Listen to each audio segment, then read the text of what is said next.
considered to be a tomboy back then, which was a more appropriate term for future lesbian. As my mom would say, it's a phase. It is a phase. I am still gay, by the way. Still. Oh, thank you. Thank you very much. Thank you. Yes, I'm enjoying it. It's really working out for me now. It's in the beginning, not so much, but now. Yeah, it was tough in the beginning. For 5 minutes, it was really celebrated, and then everyone changed their minds.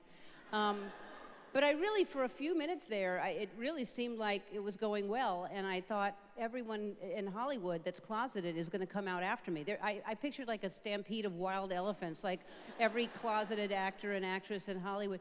But instead, they were like little meerkats coming out of their little meerkat closets. Just, how's this going to go? She going to be okay? Before I make a decision, I want to see how this is.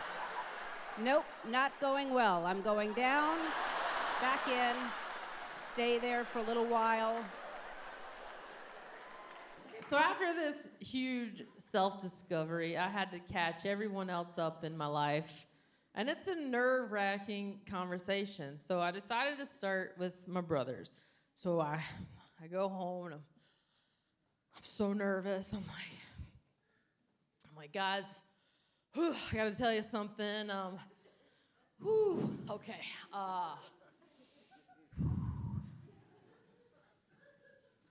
I'm gay. And my brothers go, duh. Cool. Well, thanks for telling me that. You didn't want to tell me that when I was walking in a white wedding gown? And I said, well, just out of curiosity, like, what made you think I was gay this whole time? And one of my brothers goes, well, once when you were 7, you got hit with a soccer ball and you yelled, ow, my dick!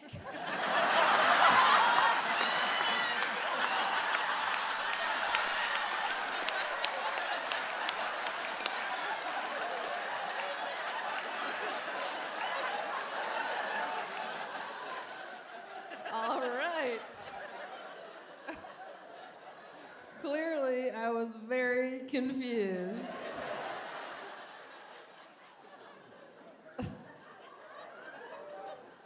I was actually most nervous to tell my mom, and people are pretty surprised by this because she's fairly liberal by nature, but she's also a debutante.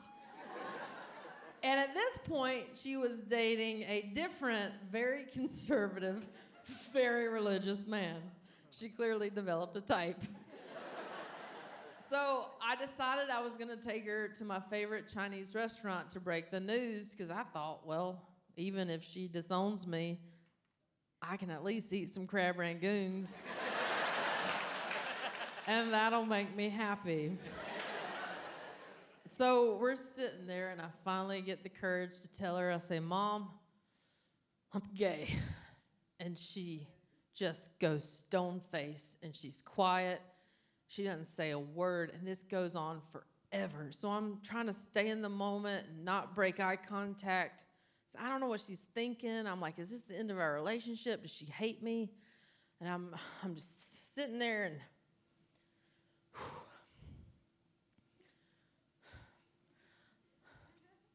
I really want that crab rangoon.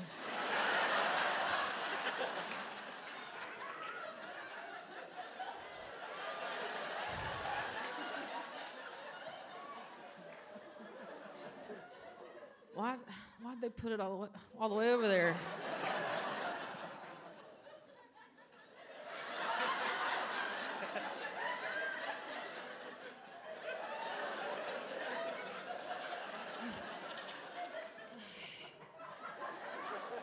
And finally, she got up. She startled me. She grabbed her purse, and she said, let's go.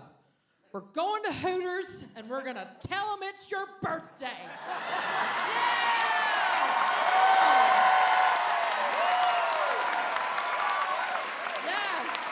I got a letter on Facebook recently You know, and I say letter because I'm very bold, controversial, but I'll call it a letter because it said, Dear Hannah, comma, new line. Bit of feedback. And it said, you owe it to your community to come out as transgender. Now, all jokes aside, I really do want to do my best by my community, I really do, but that was new information to me. I don't identify as transgender, I don't. I mean, I'm clearly gender not normal, but I don't think even lesbian is the right identity fit for me. I really don't. I may as well come out now. I identify as tired. Just tired. There is too much hysteria around gender from you gender normals. You're the weirdos. You're a bit hysterical. You're a bit weird. You're a bit uptight. You need to get a grip. You know, you gender normals. Seriously, calm down, gender normals. Get a grip. No, I'm in a dress. That's weird. No, it's not. Do you know what's weird? Pink headbands on bald babies. That's weird. I mean, seriously, would you put a bangle on a potato?